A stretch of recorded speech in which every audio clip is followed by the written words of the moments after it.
আসসালামু আলাইকুম, আমি শাম্মী বলছি। সবাই কেমন আছেন? আশা করি ভালো আছেন, আলহামদুলিল্লাহ। এই যে আজকে আমি আমার ছাদ বাগান দেখাবো, হালকার উপর একটু দেখাচ্ছি আপনাদেরকে। এটা আমার ঘরের সামনে, গাছগুলা সবই ফুল গাছ, অনেক রকমের ফুল গাছ লাগাইছি। ছাদে যেসব গাছ লাগাইছি কিছু কিছু টব খালি আছে। আমার অনেক সবজি ছিল গাছে, সবজিগুলো সবই শেষ করে ফেলেছি। এখন ভাবছি বৃষ্টির পরে নতুন করে আবার সবজি লাগাবো। আলহামদুলিল্লাহ, এবার নতুন নতুন যখন আমি সবজি লাগাইছিলাম অনেক সবজি খেয়েছি, অনেক রকমের সবজি, যেমন হচ্ছে বেগুন, মরিচ, ঢেঁড়স, মিষ্টি কুমড়া, তারপরে হচ্ছে লাউ, অনেক সবজি হয়েছিল আমার ছাদে।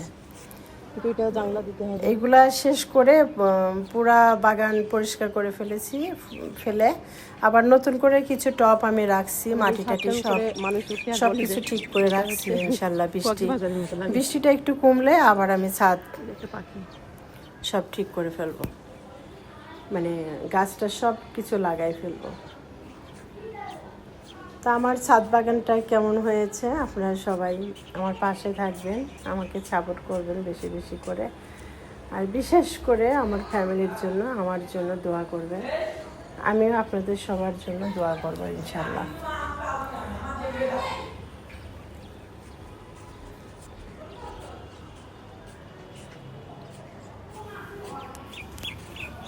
এইসব টবে যেসব গাছ আছে, মানে লেবু গাছ আছে, লেবু গাছে প্রচুর পরিমাণ লেবু ধরেছে।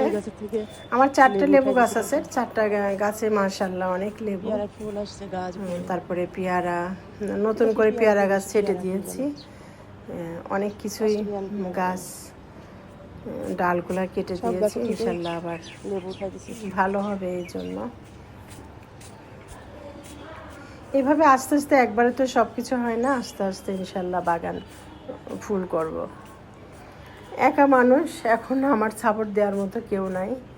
আমি একা একা যতটুকু পারি এতটুকুই আমি এই গাছগুলা নিয়ে আমি করছি আর কি, যতটুকু আমার প্রয়োজন। আমার ফ্যামিলিতে যে সবজি, যেমন শিম গাছ লাগাইছি, তারপরে এর আগে ধুন্দুল গাছ, ঝিঙ্গা গাছ, এগুলো খাইছি।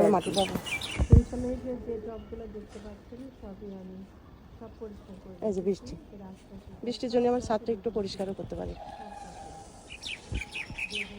কি করবো,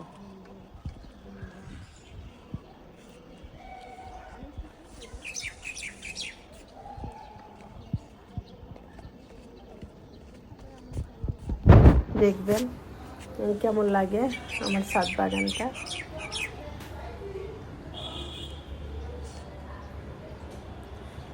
খুব বেশি হয়তো বা খুব বেশি করতে পারবো না, হালকা পাতলার উপরে আমার উপরে আমি যতটুকু পারি এতটুকুর মধ্যে আমি পড়ে আছে, গাছগুলো লাগাবো, বৃষ্টির জন্য হচ্ছে না।